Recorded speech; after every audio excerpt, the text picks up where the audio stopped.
avec toute l'équipe de Rassembler pour Aubagne. Nous sommes très heureux de vous accueillir ce soir. Nous vous souhaitons une année de bonne santé pour vous-même et puis pour tous ceux que vous chérissez, parce qu'on sait très bien que le bonheur de chacun se conjugue forcément avec celui de ceux qu'on aime. Nous vous souhaitons une année pleine de petits bonheurs et de grandes joies. Alors permettez-moi de nous souhaiter à tous une année de travail, une année d'ambition, une année de niaque, au cours de laquelle nous allons mettre en marche notre victoire pour 2014. Le 14 juillet dernier, jour symbolique, j'ai déclaré ma candidature. Nous avons fondé l'association Rassembler pour Aubagne, qui est destinée tout simplement à porter votre dynamique. Elle a pour devise, cette association, tous différents, mais tous unis. C'est une belle devise de diversité et d'élan. Nous avons inauguré le 18 septembre notre permanence du 2 rue des Coquières, et vous avez été d'ailleurs très nombreux lors de cette inauguration, que vous avez salué avec une quantité impressionnante d'adhésion. Bien plus qu'une amitié sur carte d'adhésion, c'est votre confiance que j'espère et que je revendique. C'est la seule chose qui compte pour moi. Et bien plus loin qu'un club autour de ma petite personne, c'est le club des amis d'Aubagne que je veux fonder avec vous pour mener le combat qui nous attend pour notre ville, pour son image, pour sa réussite économique, pour son patrimoine, pour son savoir-faire et pour sa qualité de vie. J'ai foi en ce combat parce que j'ai Aubagne au fond des tripes et que je sais ce qu'elle attend de nous et ce que nous sommes capables de lui donner. J'ai foi en ce combat parce que c'est sur la notoriété, la légitimité et le mérite que nous gagnerons la bataille. Et aussi sur l'expérience et le professionnalisme, avec des personnes capables d'intégrer immédiatement leurs fonctions et de diriger la ville. Aubagne va basculer. Bien entendu, le combat municipal sera indissociable du combat national. Comment pourrait-on rester ici, à l'écart du mouvement qui s'annonce, quand le pseudo-réenchantement du rêve français, qui fut relayé sur le plan local par M. Fontaine et ses amis, est en train de se transformer en cauchemar économique et social. La base politique qui avait porté une nouvelle majorité au pouvoir est écœurée ou en colère. La gauche, me semble-t-il, encaisse actuellement un triple désaveu. D'abord, un désaveu classique, après tant de promesses suivies d'illusions perdues. Un désaveu social, mis en évidence par les larmes et la colère des sidérurgistes de Moselle. Et un désaveu politique, celui des Français, qui sentent que le pays est mal dirigé, avec un chef d'État tellement normal qu'il en devient transparent, et un chef de gouvernement incapable de gouverner même ses propres ministres.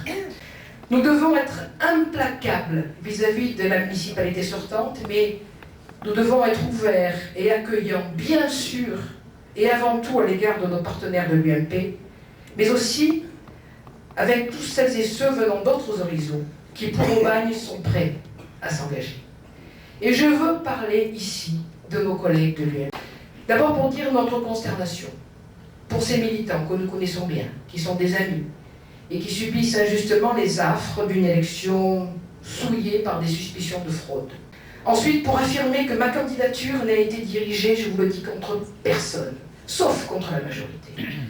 Ma candidature, je l'ai présentée pour gagner. Aubagne ne se donne pas facilement. Aubagne est une âme fidèle. Elle est rétive au changement. Elle a besoin d'avoir confiance.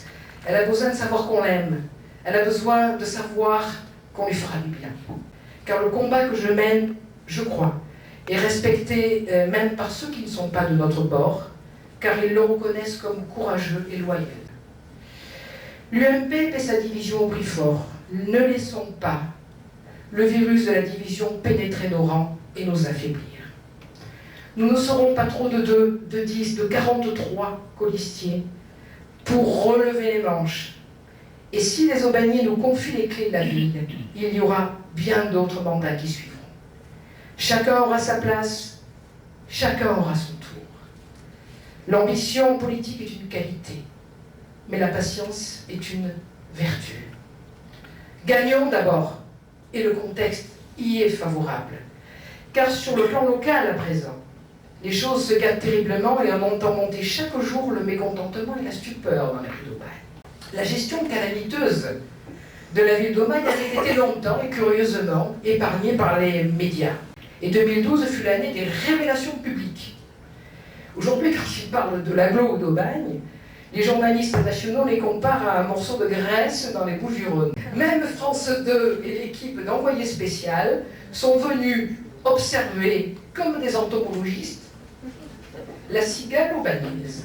Une cigale qui croule sous la dette mais qui gaspille l'argent en dépenses de communication aussi inconsidérées qu'il méritait, et qui, pour couronner le tout, a décidé de marquer son empreinte et son passage par la construction d'un tramway parfaitement inutile pour Aubagne, totalement indécent pour les communes voisines amenées à le cofinancer et définitivement dévastateur pour notre budget et nos impôts.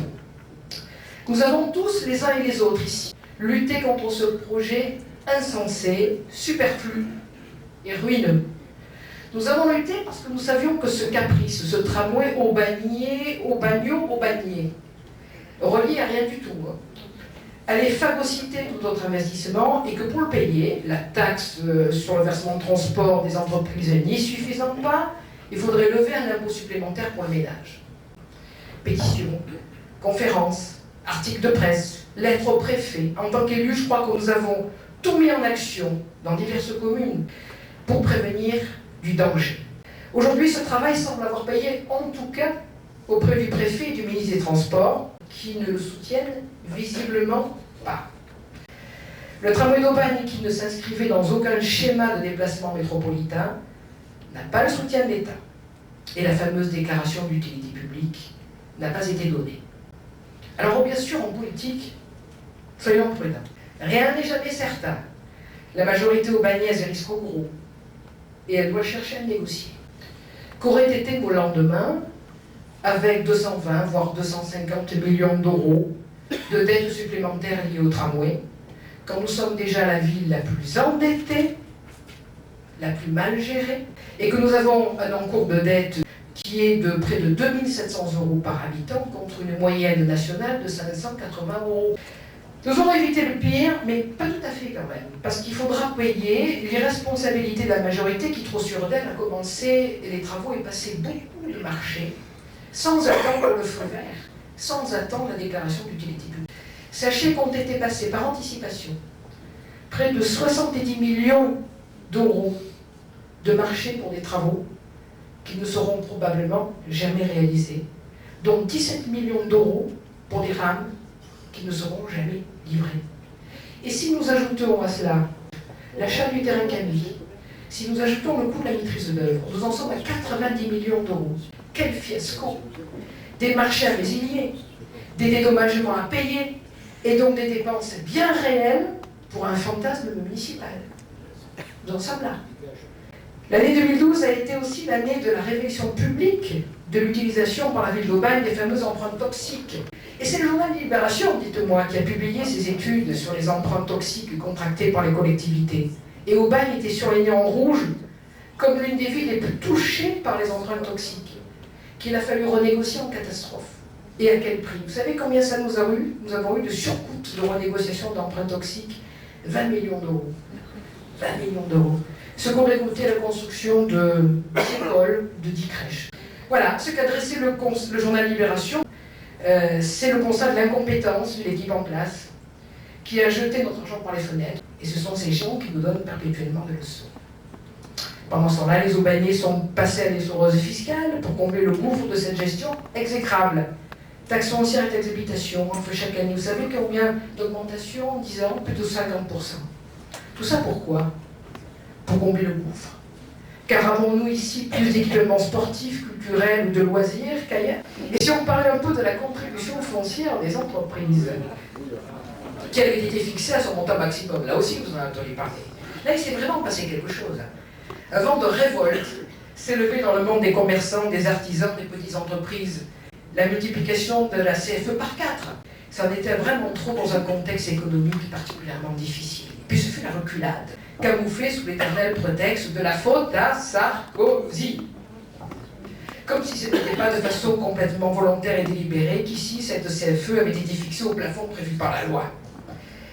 Et comment ne pas évoquer, au cours de l'année 2012, l'inflation galopante des actes de délinquance, voire des actes de criminalité, les voitures brûlées, les arrachages de colliers, les braquages en série de commerce, jusqu'au meurtre d'un restaurateur en pleine journée non élucidé. Comment ne pas évoquer l'autisme du maire qui se refuse à la vidéoprotection et qui persiste à maintenir son propre commissariat de police dans un état de misère, de pauvreté. Mais qu'attend-il pour offrir un terrain susceptible de permettre la construction d'un nouveau commissariat qui soit digne de ceux qui travaillent, d'abord des fonctionnaires de police, digne de ceux du public qui le reçoit, mais digne aussi, je le dis en tant qu'avocat, de la dignité humaine de ceux qui y sont gardés à vue. Mes amis, que d'absurdité, que de fautes lourdes que la municipalité nie et tente de dissimuler derrière un statut permanent de victime. Aubagne, victime de Sarkozy. Aubagne, victime des banques. Aubagne, victime des voyous qui viennent de Marseille. Ils ne sont pas d'ici, ils viennent de Marseille. Victime de la gauche aujourd'hui. Car, vous le savez, demain, peut-être, l'agglo risque de disparaître au profit de la métropole marseillaise. C'est en tout cas la volonté affichée du gouvernement socialiste. Vous savez, ce n'est pas notre position, nous ne le souhaitions pas. Nous avons toujours soutenu, dans toutes les instances, la création d'un pôle métropolitain, mais en disant, attention, pôle métropolitain, ça suppose aussi une volonté, un travail en commun, il faut s'y prendre assez tôt. Personne n'a rien fait. Et force est de constater qu'à vouloir considérer qu'ici, Charbonnier maître chez lui, qu'il est libre de faire de son territoire un laboratoire d'expérience idéologique, qu'il n'a que faire de se mettre en cohérence pour ses transports, pour ses zones commerciales, pour ses équipements en général avec celles et ceux du voisin, à force finalement d'absence de vision générale sur un territoire, on en arrive là. À une sanction que veut imposer la gauche à la gauche.